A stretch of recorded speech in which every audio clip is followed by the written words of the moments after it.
Crouch. Bind. Set.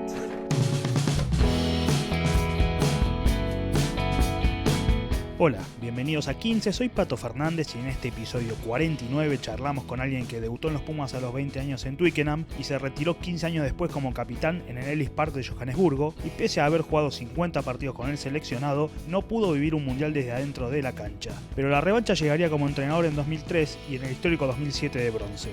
En 15, Marcelo El Tano Lofreda.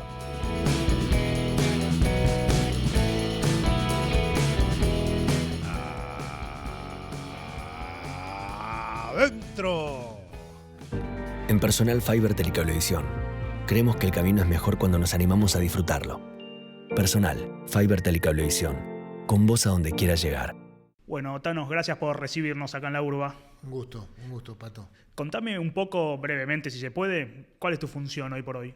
Si querés ponerle un título, es director de rugby, todo lo que es el área del juego, que se desarrolla acá en la urba, de alguna manera está coordinada por mi persona, ¿no? Por mi puesto. Y esto tiene que ver con difusión, desarrollo, competencia, referato, selecciones y todo lo que al juego atañe. Esa es un poco la función. Es bastante amplia, bastante extenso digamos, lo que llega a abarcar, pero muy apasionado por esto porque estás bien cerca del juego, ¿no? Desde ya. Pero me imagino que no estás todo el tiempo adentro de una cancha, ¿extrañás un poquito eso?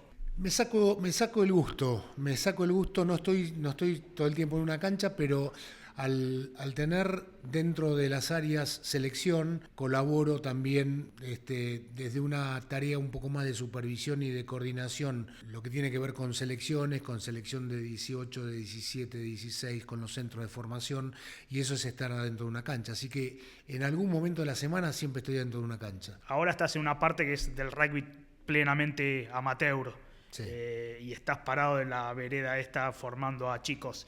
¿Cómo ves lo que tenés enfrente ahora, que es WAR, el sistema WAR, los planteles de Jaguares, Argentina 15 o Jaguares 15, que me imagino que hay una diferencia muy grande, pero no tanto, pues muchos de los chicos que vos formás en los centros de acá, al tiempo cortito quizás ya están ahí. Sí, exactamente, es tal cual. O sea, estos chicos comienzan un camino que por supuesto siempre tiene que ver con su propia elección, ¿no? Si van a dedicarse a continuar con una, digamos, con una vida cercana a lo deportivo, por lo menos vida útil respecto a lo deportivo, y muchos de los chicos que nosotros hemos formado, por lo menos en Urba, después vemos que se terminan integrando equipos como puede ser Argentina 15, como es Jaguares, y creo que es muy importante poder en esta etapa de formación transmitirles a los chicos cuáles son los valores que este juego nos muestra a cada rato, ¿no? Y en la medida que vos puedas plantar esa semilla, más allá de que después tomen la decisión de jugar profesionalmente al rugby, finalmente esa pequeña semilla va a germinar y los chicos entienden de qué se trata el juego, qué tiene que ver con el respeto, qué tiene que ver con la entrega, qué tiene que ver con la solidaridad y bueno, hay muchas otras cosas que siempre las mencionamos y las remarcamos cuando formamos a estos chicos. Bien, vos trabajás para la URBA, que es la unión más grande del país o por la que tiene más jugadores federados. Y imagino que estos cambios del rugby profesional que se está dando en Argentina es la unión en la que más repercute y que los clubes vendrán acá a la urba, es decir, a levantar la mano y que sea un llamado de atención de cuántos jugadores emigran al rugby profesional. ¿Cuál es tu punto de vista de esto? ¿Es realmente peligroso para el rugby amateur que haya una sangría muy grande? No, yo creo que la migración al rugby profesional no es preocupante internamente, porque si tengo que hablar de lo conceptual, no quiero hablar puntualmente, pero sí de lo conceptual, creo que la UAR, y esto tiene que ver un poco con la pregunta anterior que me habías hecho, creo que la UAR está teniendo una buena digamos, una buena distribución en cuanto a cantidad de jugadores involucrados en lo que es ya una etapa profesional para ese jugador, ¿no? Entonces, en la medida que nosotros seamos conscientes de cuál es la cantidad de jugadores o porcentualmente respecto a la cantidad de jugadores que hay en la Argentina que está empezando a iniciar una carrera profesional, es realmente mínima, absolutamente mínima, pero sí, como también decís y como me apuntás, es necesario ser cuidadosos con el tratamiento de los chicos que pertenecen a un mismo club. Me parece que ahí hay que, por supuesto, que finalmente el chico va a tomar una decisión y va a ser libre de elegir lo que quiera. Pero al menos creo yo que se debería limitar o condicionar que varios chicos de un mismo club, bueno, formen parte de algún seleccionado. Ahora con este campeonato de la Liga que va a aparecer, viste, también es probable que haya más chicos apuntados y bueno, como creo que eso va a ocurrir, el condicionamiento es no más de un jugador por equipo, de club, ¿no es cierto? Estoy hablando. Y bueno, todo eso de alguna manera, creo yo, protege al rugby amateur. Creo yo que no es un peligro en la medida que se maneje de esta manera. Sí tengo tal vez alguna situación un poco más discutible cuando hay muchos chicos, por lo menos de Urba, no puedo conocer exactamente qué es la realidad del interior y de las distintas provincias y las uniones provinciales, pero sí hay muchos chicos que viajan a Europa, que se quedan en Europa, no solamente porque quieren jugar al rugby profesionalmente, en realidad más que todo quieren hacer un viaje para conocer Europa, para conocer otros países, para hacer una experiencia distinta, nueva, que es donde ahí sí hay muchos chicos que dejan sus clubes y después uno no sabe qué es lo que pasa, no sabe si vuelven, por ahí se quedan en Europa, por lo que fuera. Que eso no tiene tanto que ver con el rugby, sino que tiene que ver con una forma de vida distinta de lo que nosotros cuando éramos chicos vivíamos, ¿no? En este caso, los jóvenes, si querés llamémoslo millennials o como querramos, pero realmente tienen, digamos, el radar mucho más abierto y las posibilidades de poder viajar a distintos lugares del mundo también mucho más fáciles, ¿no? Desde el punto de vista que se les facilita mucho las cosas. Entonces me parece que eso sí es algo que hay que observar. No sé si se puede modificar, pero sí por lo menos observar con cierta atención, porque creo que allí sí hay mucha migración de jugadores. Bien, porque además siempre se hace mucho foco en cuántos jugadores la UAR convoca o contrata, capaz que muchos de un club, muchos de una unión, y las uniones quizás levantan la mano, pero después al jugador que se va a jugar a la segunda de Italia, o sea, lo pudieron haber perdido por Jaguares o porque se vaya a jugar a Europa y el problema para la unión o para el club es el mismo. Exactamente, yo creo que hay dos fuentes de migración que surgen, o dos canales de migración que son, una es hacia nuestros equipos profesionales, llamarlos profesionales, cosa que es real, y otra es un canal distinto que es no primer nivel, pero sí un nivel intermedio, donde jugadores que podrían ser perfectamente protagonistas en las primeras o inclusive también en los planteles superiores de las primeras de nuestros clubes, también se terminan yendo porque lo hacen desde un aspecto mucho más, no tanto del aspecto profesional de jugar profesionalmente al rugby, sino de conocer otros lugares, otros países y otras experiencias. Bien, cuando ves ahora este gran plan de alto rendimiento, ¿no pensás que hubiese pasado si esto pasaba cuando yo era entrenador de los Pumas? Vos tenías que juntar, era un gaucho de cada pueblo. Claro, en realidad sí, tal cual, era bastante más complicado. No había la comunicación ni los medios que existen ahora para poder tener plenamente y casi día a día cuál es el seguimiento que se le puede hacer a un jugador.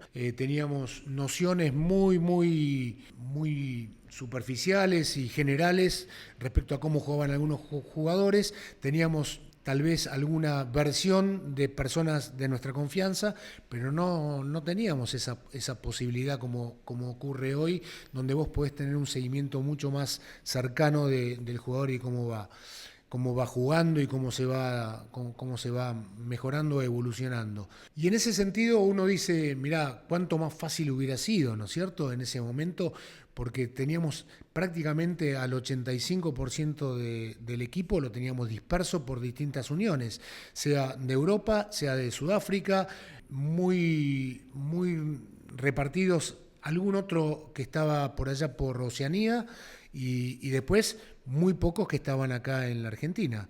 Así que era una tarea bastante complicada, pero también era un enorme desafío que en los pocos tiempos o en los pocos momentos en los cuales estábamos reunidos había que tratar no solamente de sacar el mayor jugo posible, ser efectivos en la utilización de los mínimos recursos que teníamos, sino que también armar un equipo, lo cual eso para mí era el mayor desafío de todos, o para mí y para el staff que estaba en ese momento acompañándome, era el mayor desafío de todos, y creo que, bueno, que en algunos momentos se lograba, en algunos tiempos no se lograba, pero finalmente creo que la mayoría del tiempo quedamos muy conformes. Te llevo varios años para atrás. ¿Te acordás cuándo fue que pisaste por primera vez el club, el SIC? Bueno, sí, me acuerdo a los 10 años. En realidad lo recuerdo porque mis padres habían tenido un acto fallido de llevarme al CASI primero.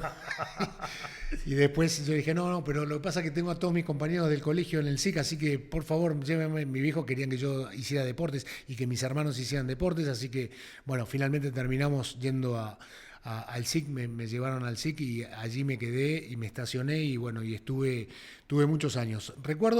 No recuerdo puntualmente el momento en el cual llegué al SIC y fue mi primera práctica porque era muy chico, pero sí recuerdo que ya a los 13 y 14 años yo personalmente era muy competitivo y me gustaba, jugar y ir y revolcarme y golpearme, no me importaba absolutamente nada. Bueno, y a partir de ahí hice un montón de amigos, más allá de haber ganado o no ganado campeonatos y lo que fuera, realmente fue, digamos, una vivencia muy fuerte del aspecto de que hoy, viendo y encontrándome con chicos de esas camadas, seguimos como si el tiempo no hubiera pasado, ¿viste?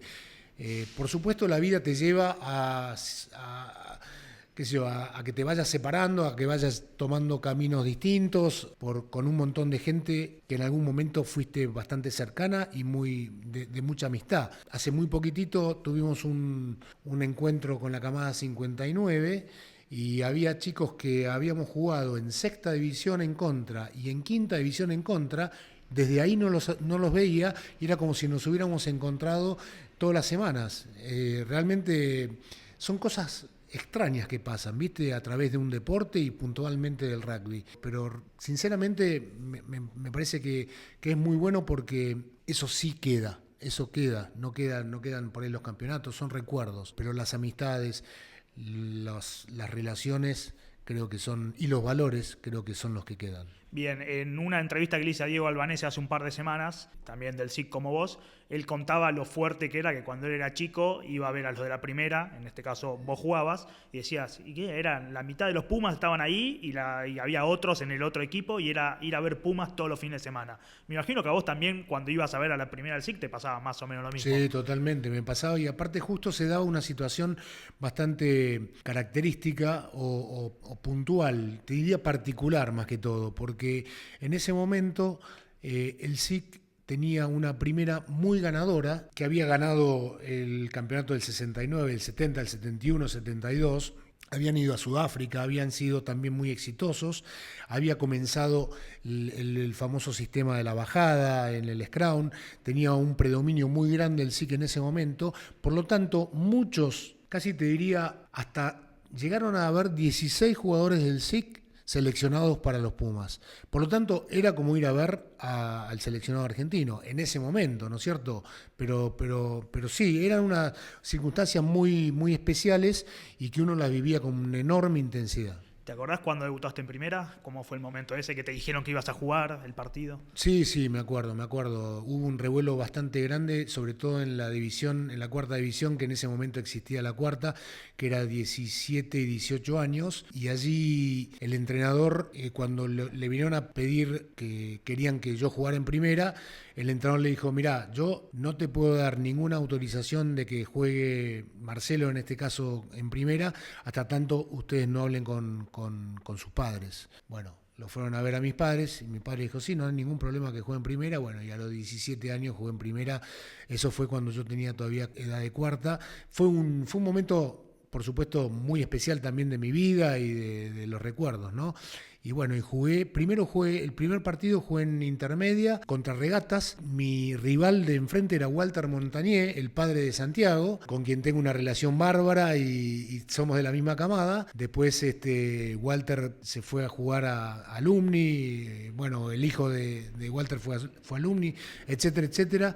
Y la verdad que al sábado siguiente debuté en primera contra San Luis, ganándole 4-0 a San Luis en ese momento del 1977. Mirá vos las cosas que viví. 4-0 era un try a 0. 4-0 era un try a 0, exactamente. Un try a 0, así que imagínate lo que habrá sido ese partido. Para época en la que los chicos, y sobre todo vos que ahí eras muy jovencito, les hacían pagar el derecho de piso, no solo los rivales, sino también los compañeros. Totalmente. Bueno, pero fue pagar derecho de piso, pero por otro lado también fue marcarte y ubicarte en el lugar en el cual realmente estabas. Porque, ¿qué dirías vos de un chico de 17, 18 años que juega en primera? Si nadie lo contiene, si nadie lo detiene y si nadie le marca un poco las cosas.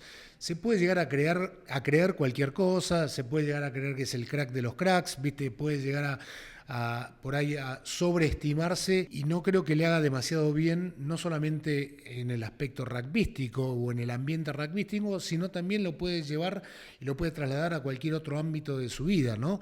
Y creo que no sería muy bueno, ¿viste? Para un chico estar permanentemente sobreestimado. Así que me parece que en un caso podía tomarse, si querés, como algo un poco agresivo, pero por otro lado también te ubicaba en el lugar donde vos tenías que estar. Así que yo tomo las dos cosas como una experiencia muy positiva. Ahora cambiaron un poco las épocas y es más difícil ese trato de experimentado a joven. Totalmente. Ahora es distinto, es otra la llegada que tenés con los jóvenes, porque la mayoría de los jóvenes actúan distinto, piensan distinto y aparte han sido formados y educados distinto.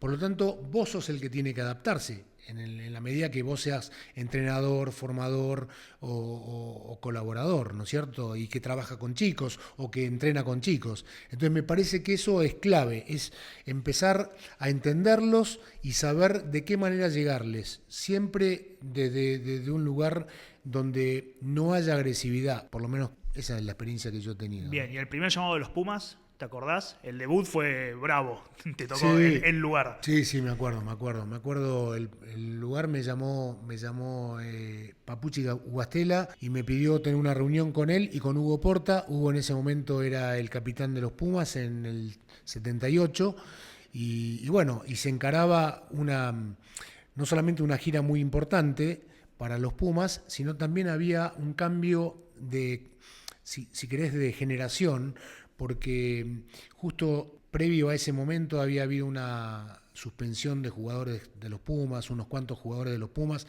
a raíz de un tema de Arturo Rodríguez Jurado, que no había sido aceptado como capitán. Bueno, hubo renuncias de varios jugadores, por lo tanto decidieron generar una onda distinta, con una generación distinta y nueva.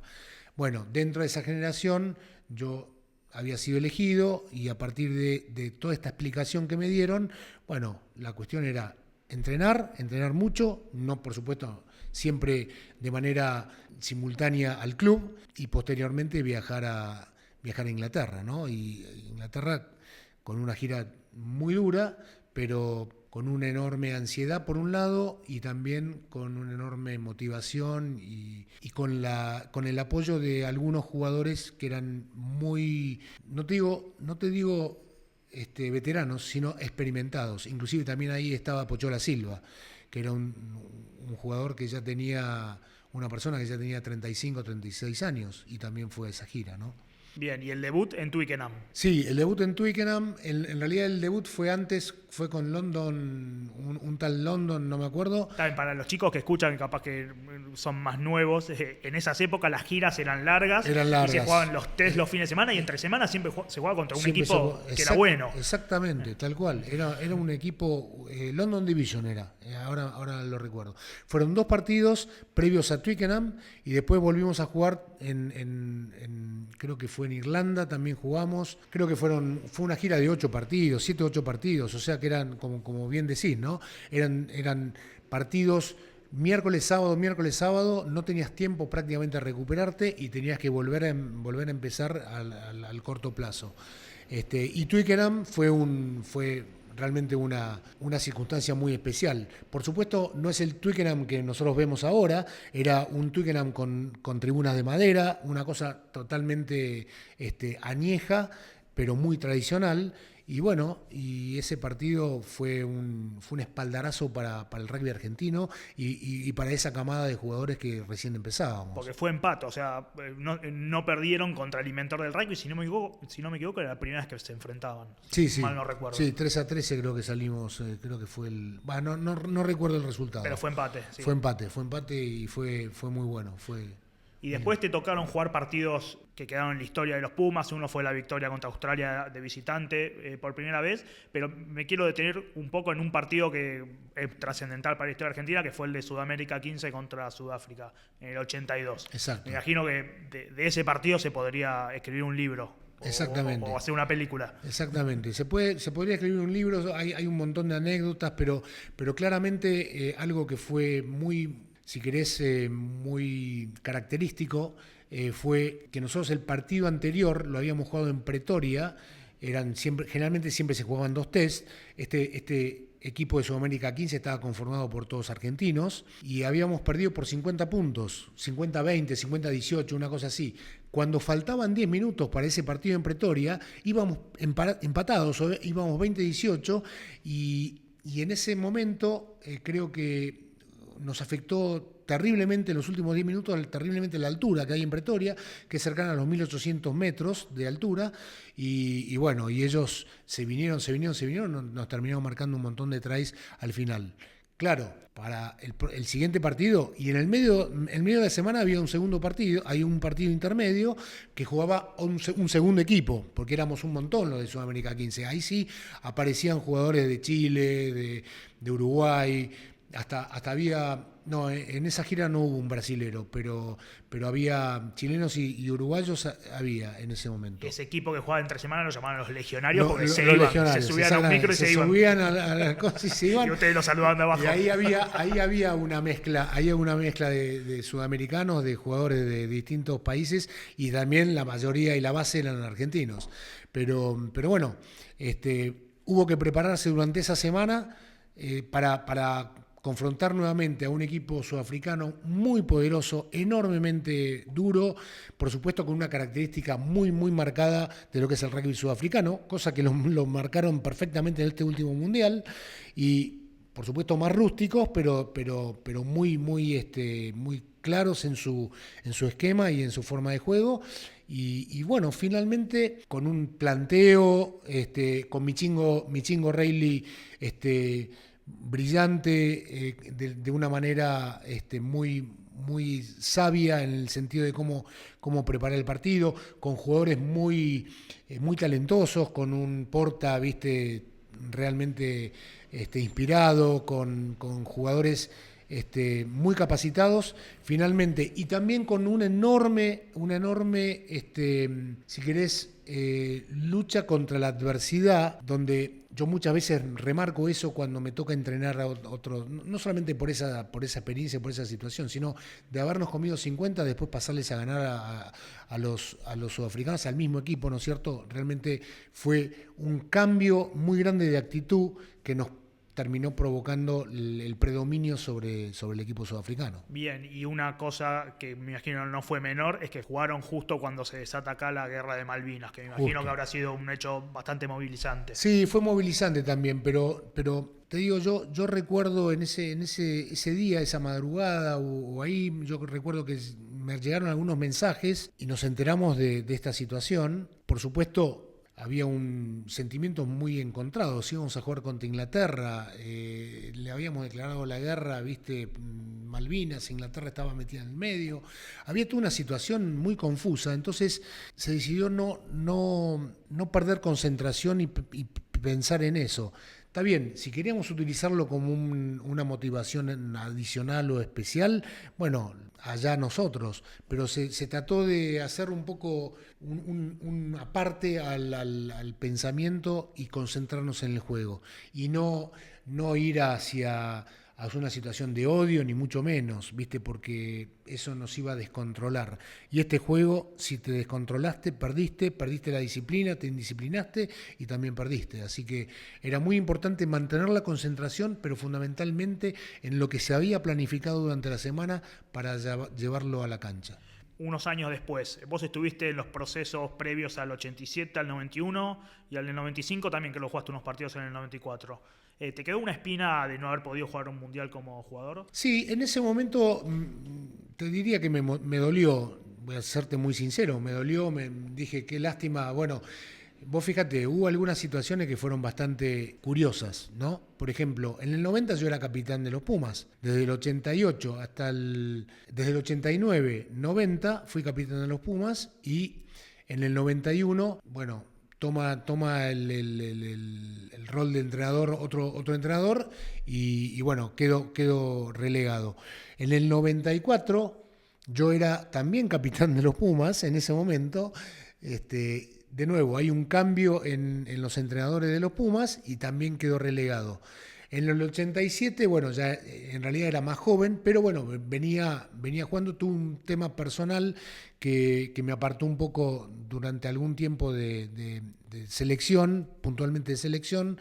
No quería irme del país, por lo tanto eso fue un poco más provocado por mí, ¿no? Pero bueno, se dieron esas circunstancias, estuve un poco dolido, después entendí perfectamente que los entrenadores toman las decisiones, creen que el equipo que han elegido es el mejor para ese momento, para esa circunstancia, y bueno, yo lo entendí porque después yo pasé a ser entrenador, así que seguramente haya habido un montón de gente que quedó dolida porque cuando a mí me tocó ser entrenador quedaron afuera, y bueno, y se dan las circunstancias permanentemente y repetidamente. Etapa de entrenador. Bueno, además de entrenar al SIC, entrenás a los Pumas en el Mundial 2003, que si bien nosotros ahora lo tomamos como que no fue un buen Mundial, se quedaron afuera por un punto, creo que fue. Sí, por un punto, perdiendo contra Irlanda, un penal que pateó O'Gara, me lo acuerdo perfecto, y bueno, quedamos con la imposibilidad de poder clasificar, ¿no? a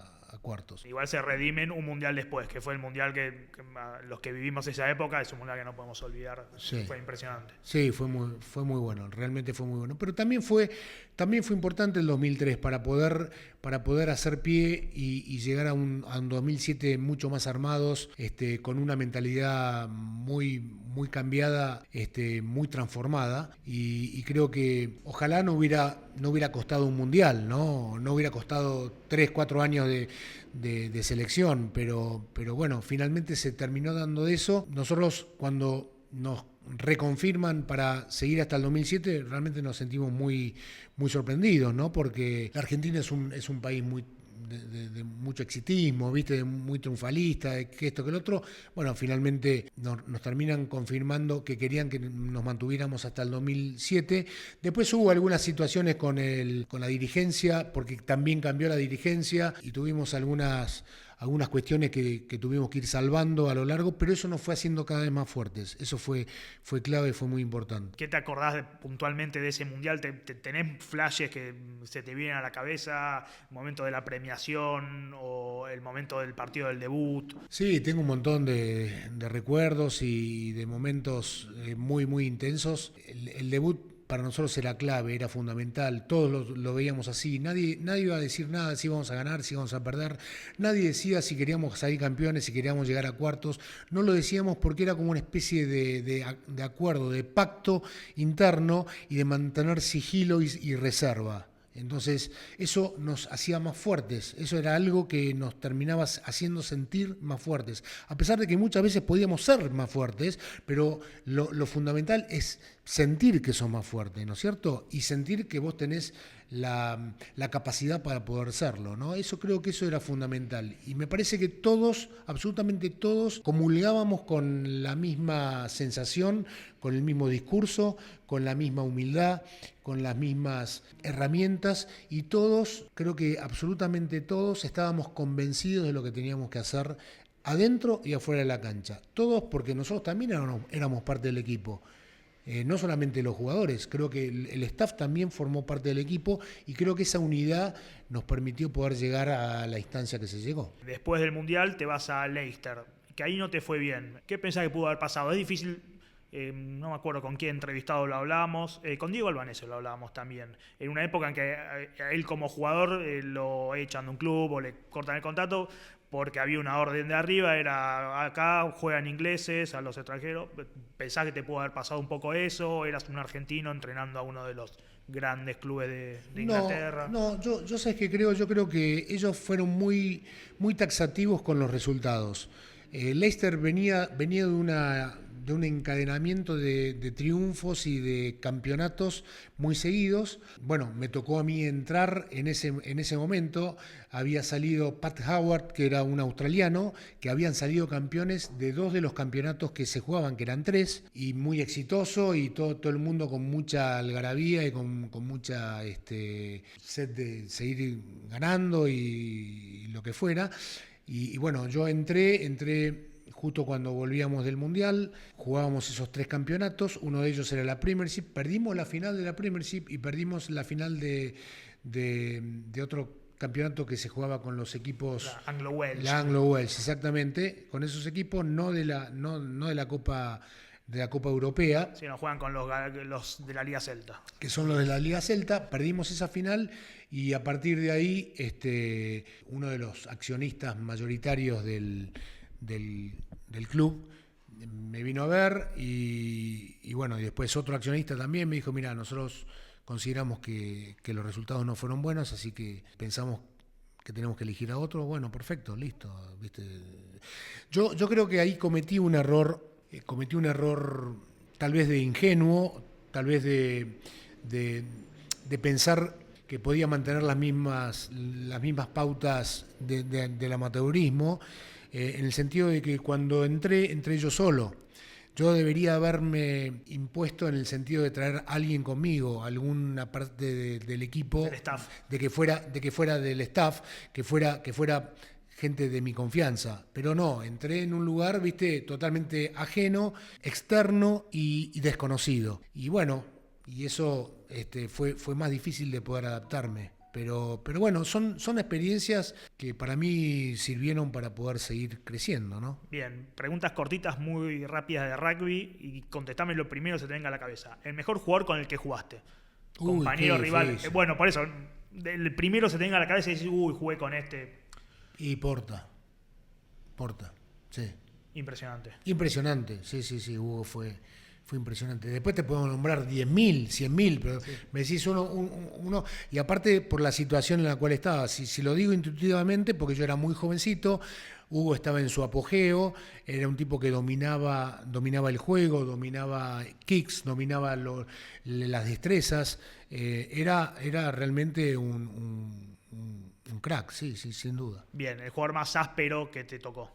¿Enfrente o más de compañero? Más áspero yo te diría que fue, mira, justo así hicimos referencia a Sudamérica 15, bueno, tuve a un centro que tuve que enfrentar, que sé que no me acuerdo ahora, no llego a recordar. Que fue el nombre, que metió el try. Que fue el que metió el try. Un animal. Danny Herbert. Un animal. Nunca había enfrentado a una persona tan potente, tan fuerte, tan dura y además tan agresiva del aspecto te quiero pasar por arriba, te voy a seguir pasando por arriba y te voy a romper si te puedo romper, ¿viste? En el buen sentido, ¿no?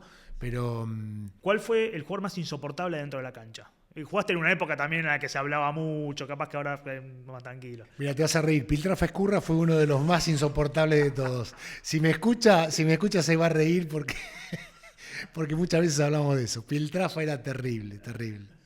El jugador que te sorprendió dentro de la cancha, a Hugo lo conocías de antes, ¿no? Pero ¿qué jugador entraste a la cancha y enfrentaste y dijiste, no puedo creer que tengo esto enfrente? Y Cacho Barone. Cacho Barone era un rival terrible, era un tipo molesto, todo el tiempo estaba arriba tuyo, encima tuyo, con quien, vos fíjate, Cacho Barone es del Casi, ¿no? Con quien él tiene un año más que yo, pero siempre siempre nos enfrentábamos, y fue un rival, digamos, continuo a lo largo de todos los años. Llegamos a jugar cuando estaba en quinta división y cuando jugábamos en primera, después jugamos juntos en selección, jugamos en Sudamérica 15 también juntos y terminamos siendo muy amigos, pero fue el tipo, viste, que decías, uy, otra vez Cacho, viste, me toca otra vez Cacho, era terrible, era terrible. Muy bien, ahora te hago 15 por fuera del rugby, muy cortitas. La 1 es cómo eras como alumno. No quiero hablar de esas cosas, pero era buen alumno. Sí, y sos ingeniero, así que tuviste que haber sido aplicado para estudiar, si no, no te recibiste. Sí, era buen alumno. Muy bien. La 2, mejor lugar para vacacionar. Y mirá, yo generalmente, y esto es ya de un aspecto familiar, la costa de acá de Argentina, Pinamar y Cariló fueron los dos lugares que más aprecié. No sé si llegaste a la época. ¿Videojuego favorito? ¿Te enganchaste alguna vez con algo? No, ¿sabés cuándo me enganché? Cuando mis hijos empezaron a crecer y vos te vas a reír, esto es de la prehistoria, Super Mario. Ah, muy bien, en el Atari o en el Coleco. Exactamente, exactamente. Muy sí. bien, bueno, yo también, yo era chico, yo tengo la edad de tus hijos quizás.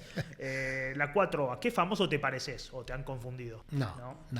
Muy bien, la 5, ¿cuál de los quehaceres hogareños es el que mejor te sale? Y hacer la cama, ordenar el cuarto, no cocinar, cero cocinar, pero sí ordenar la casa. Muy bien, eso es lo más difícil. La 6, ¿en qué otro deporte crees que hubiese sido bueno? No profesional, pero te das maña. No, más o menos me daba maña también en el fútbol. Sí, era relativamente hábil, era bastante Fuerte. duro y fuerte, por lo tanto podía llegar a ser, no, al principio era más joven y corría más y podía ser un buen atacante, pero después atrás era bastante, dentro de todo, era bastante pasable. Bien, la 7, ¿corte preferido en el asado o bala chura? A Balachura, molleja. Muy bien, es el más elegido por lejos. ¿Grupo musical preferido? Uy, bueno, ahí te puedo dar Pink Floyd, Bien. te puedo dar Beatles y te puedo dar Queen. Excelente, un gran podio. Muy bien. La 9, hincha de. De Boca.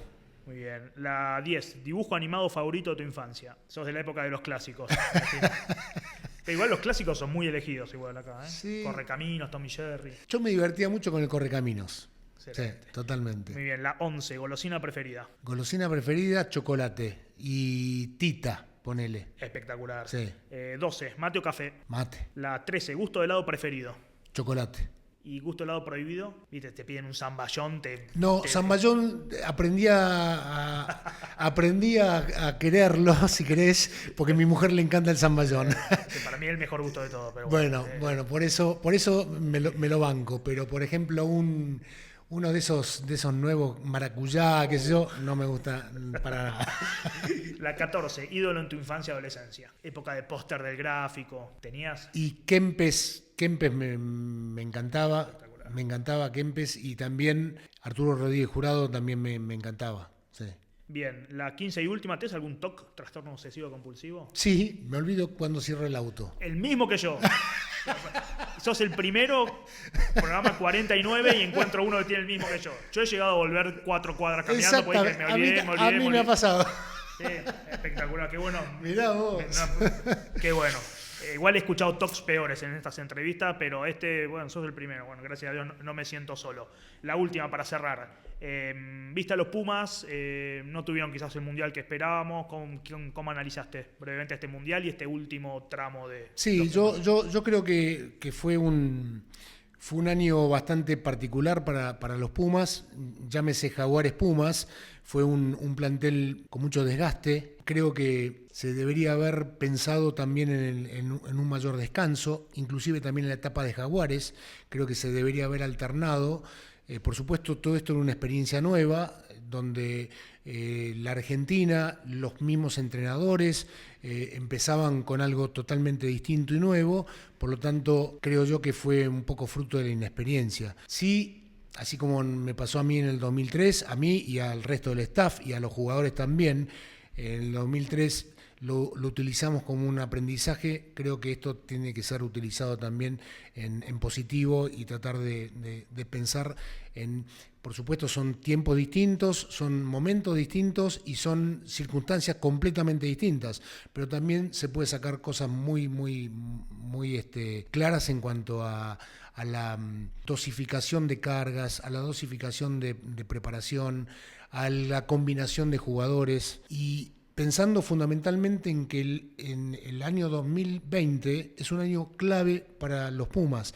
Yo creo que no hay que perder de vista la importancia que hay que darle a los Pumas, por supuesto todos los años, porque es el equipo más importante de la Argentina, pero fundamentalmente en el 2020 lo que nos marca la clasificación en el Mundial y cómo vamos a quedar en la zona y cómo vamos a quedar enganchados, o con quién vamos a quedar enganchados en la zona del próximo Mundial Francia 2023. Así que me parece que es fundamental ponerle todo el foco a los Pumas, y para eso va a ser necesaria una tarea de mucha concientización de los staff que están vinculados con estos equipos. ¿No te da ganas de volver a ser entrenador full time?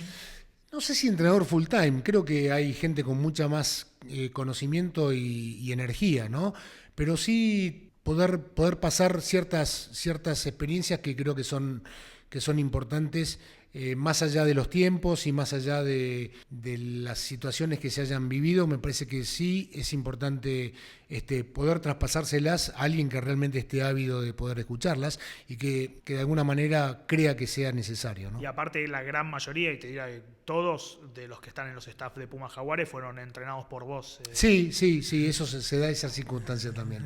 Y es muy buena. Y los quiero, por supuesto, los quiero felicitar y también, de alguna manera, si querés, motivar para que durante estos próximos 4 años, ojalá que se sigan manteniendo, estos próximos 4 años puedan tener una buena cabeza de mucha humildad, fundamentalmente, y que estén abiertos para poder llegar con la mayor optimización posible de recursos que ellos puedan tener hasta el 2023. Bueno, muchas gracias, Tano. Un placer, gracias a vos.